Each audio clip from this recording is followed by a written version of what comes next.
कामियार बारात लेकर ऐरा के घर पहुंच जाता है। ऐरा आंसुओं में डूबी हुई तैयार हो रही होती है। वो खामोशी से कामियार की दुल्हन बनने जा रही होती है। दूसरी तरफ ऐरा के पिता इरफान साहब परेशान बैठे होते हैं। उनके दिल पर एक भारी बोझ होता है। वो दिल से इस शादी पर राजी नहीं होते। कामियार दिल में एक फैसला लेकर आया होता है, अगर जरा सा भी मसला बना, अगर हालात बिगड़े तो वो बिना शादी किए खामोशी से वापस लौट जाएगा। फिर वो लम्हा आता है। ऐरा को दुल्हन बनाकर कामियार के सामने लाया जाता है। निकाह से ठीक पहले कामियार अचानक माइक उठा लेता है। सबकी नजरें उसी पर टिक जाती हैं। कामियार सबके सामने कहता है कि जो कुछ पहले हुआ उस सब के पीछे मेरा कोई कसूर नहीं था। मेरी शादी रुकवाने की कोशिश की गई। सारी हकीकत ऐरा और उसके घर वालों को पहले से मालूम है। इसके बाद मौलवी साहब निकाह की तैयारी शुरू करते हैं, लेकिन अचानक एक ही पल में सब कुछ बदल जाता है। कामियार की बातें सुनते ही इरफान साहब के सीने में तेज दर्द उठता है। वो अपने सीने पर हाथ रखते हैं और जमीन पर गिर पड़ते हैं। हर तरफ अफरा तफरी मच जाती है। लोग घबरा जाते हैं। ऐरा चीखते हुए अपने पिता से लिपट जाती है। इरफान साहब कमजोर आवाज में कहते हैं, मुझे अस्पताल ले चलो। कामियार फौरन आगे बढ़ता है, इरफान साहब को उठाता है और अपनी गाड़ी में डालकर अस्पताल ले जाता है। अस्पताल में डॉक्टरों की दौड़ लग जाती है। इरफान साहब को आईसीयू में शिफ्ट कर दिया जाता है। वेंटिलेटर पर डाल दिया जाता है। घर वाले बाहर बेबसी से बैठे होते हैं। हर सांस थमी हुई होती है। कुछ देर बाद डॉक्टर आईसीयू से बाहर आता है। सब एक साथ पूछते हैं, तबीयत कैसी है? डॉक्टर गंभीर लहजे में कहता है, हालत नाजुक है। उन्होंने कोई बात दिल पर बहुत गहराई से ले ली है, इसी वजह से ऐसा हुआ है। अगर मिलना चाहते हैं तो मिल सकते हैं, लेकिन कोई भी परेशानी वाली बात मत कीजिए, वरना जान को खतरा हो सकता है। ऐरा रोते हुए अपने पिता के पास जाती है। कांपती आवाज में कहती है, मुझे माफ कर दो बाबा, काश मैंने आपकी बात मान ली होती। अगर मैंने आपको परेशान न किया होता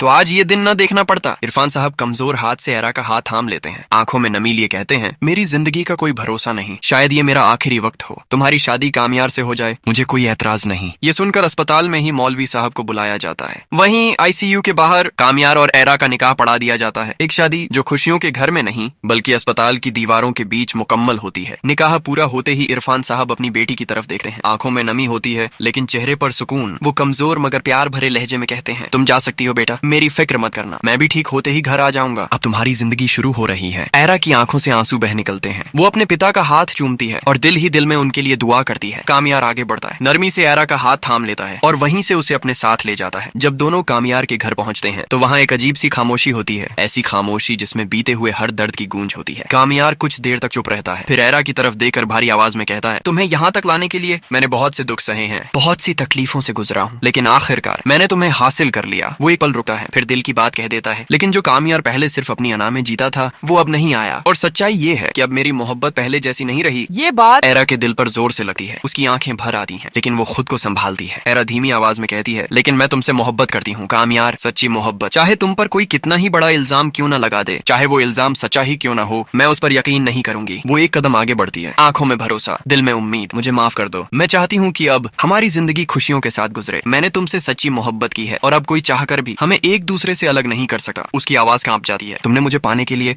खुद को बदला था, आज फिर बस थोड़ा सा बदल लो, पुरानी बातों को भूल जाओ, आओ एक नई जिंदगी की शुरुआत करें। ये सुनते ही कामियार की आंखें भी नम हो जाती हैं। दिल का सारा बोझ जैसे हल्का हो जाता है। वो गहरी सांस लेता है और ऐरा से कहता है, मैं आज अपना दिल साफ कर रहा हूँ ऐरा, और तुमसे वादा करता हूँ कि तुम्हारी जिंदगी को हसीन बना दूंगा। मैं फिर से मोहब्बत करना सीखूंगा। सिर्फ तुम्हारे लिए ये वही लम्हा होता है जहाँ अना हार जाती है और मोहब्बत जीत जाती है।